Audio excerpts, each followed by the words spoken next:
Hi friends, first question. ఇటీవల కేంద్ర ప్రభుత్వం ఎంతమందికి పద్మ పురస్కారాలను ప్రకటించడం జరిగింది? ఈ వీడియోలో మీకు ఎన్ని క్వశ్చన్స్కి ఆన్సర్ చేస్తే కామెంట్ చేయండి, వీడియోని లైక్ చేయండి, మన ఛానల్ సబ్స్క్రైబ్ చేసుకోండి. వీడియోని లైక్ చేయడం వల్ల వేరే వరకు యూస్ఫుల్గా ఉంటుంది. ఇటీవల కేంద్ర ప్రభుత్వం ఎంతమందికి పద్మ పురస్కారాలను ప్రకటించడం జరిగింది? ఏ 130 మందికి, బి 135 మందికి, సి 140 మందికి, డి 132 మందికి.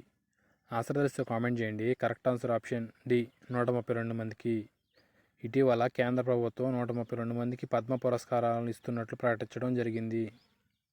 వీటిలో పద్మవిభూషణ్ 5, పద్మభూషణ్ 17, పద్మశ్రీ 110 గాను ఉన్నాయి. ఈ ఏడాదికి గాను ఆంధ్రప్రదేశ్కి 3 పురస్కారాలు, తెలంగాణకు 5 పురస్కారాలు ఇవ్వడం జరుగుతుంది. ఇప్పటివరకు ఆంధ్రప్రదేశ్కి 103 పురస్కారాలు, తెలంగాణకు 168 పురస్కారాలు దక్కాయి. కేంద్ర ప్రభుత్వం 132 మందికి పద్మ పురస్కారాలను ఇస్తున్నట్లు ప్రకటించింది. ఇటీవల 75వ గణతంత్ర వేడుకల్లో ఫ్రెంచ్ కర్తవ్యపథ్ కవాత్ బృందంలో ఎంతమంది భారతీయ సైనికులు ఉన్నారు? 75వ గణతంత్ర వేడుకల్లో ఫ్రెంచ్ కర్తవ్యపథ్ కవాత్ బృందంలో ఎంతమంది భారతీయ సైనికులు ఉన్నారు?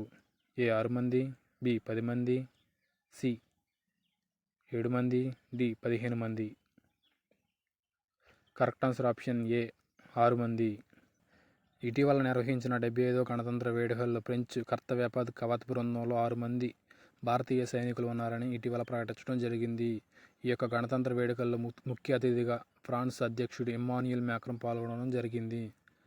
Next question. ICC emerging player award 2023 గాను ఎవరు గెలుచుకున్నారు? ఐసీసీ ఎమర్జింగ్ ప్లేయర్ అవార్డు 2023 గాను ఎవరు గెలుచుకున్నారు? వీడియోని లైక్ చేయకపోతే వీడియోని లైక్ చేయండి.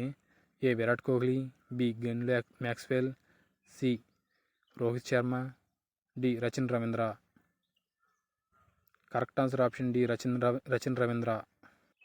ఐసీసీ ఎమర్జింగ్ ప్లేయర్ అవార్డు 2023 గాను న్యూజిలాండ్కి చెందిన రచిన్ రవీంద్రకి ఈ యొక్క అవార్డు దక్కడం జరిగింది.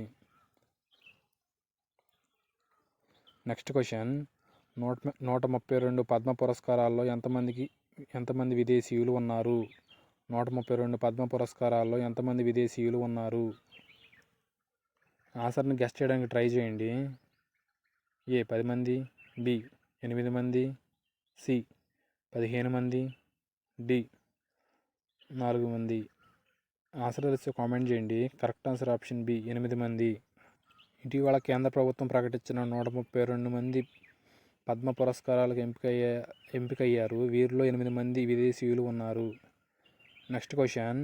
ఇటీవల ఫ్రీ ట్రేడ్ అగ్రిమెంట్ FTAను భారత్ ఏ దేశంతో కుదుర్చుకుంది? ఇటీవల ఫ్రీ ట్రేడ్ అగ్రిమెంట్ FTAను భారత్ ఏ దేశంతో కుదుర్చుకుంది? A Italy, B Switzerland, C Ukraine, D Germany. Correct answer option B Switzerland.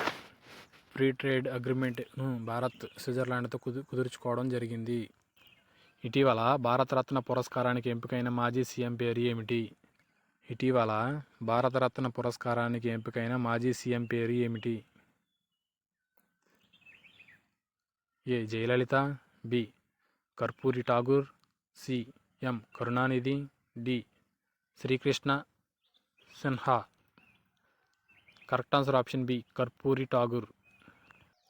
Bharat Ratna పురస్కారానికి ఎంపికైన మాజీ ముఖ్యమంత్రి దివంగత నేత కర్పూరి ఠాగూర్కి ఇస్తున్నట్లు ఇటీవల కేంద్ర ప్రభుత్వం ప్రకటించడం జరిగింది. కర్పూరి ఠాగూర్కు మరొక పేరు జననాయక్గా పేరుగాంచారు. వీరు బీహార్ ప్రజలకు చేసిన సేవలకు గాను కేంద్ర ప్రభుత్వం ఈ యొక్క అత్యున్నత పురస్కారం ఇస్తున్నట్లు ప్రకటించడం జరిగింది. Next question. ఇటీవల ఆస్కార్ 2024కి నామినేట్ అయిన ఇండియన్ డాక్యుమెంటరీ ఏది? ఇటీవల ఆస్కార్ 2024కి నామినేట్ అయిన ఇండియన్ డాక్యుమెంటరీ ఏది?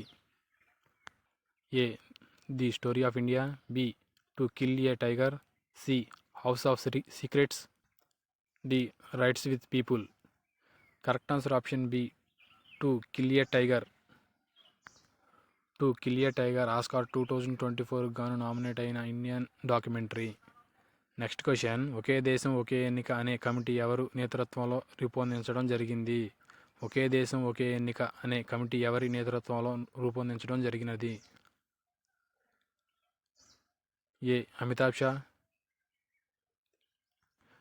Shah, B Narendra Modi, C Nirmala Sitharaman, D Ramnath Kovind. Correct answer option D Ramnath Kovind.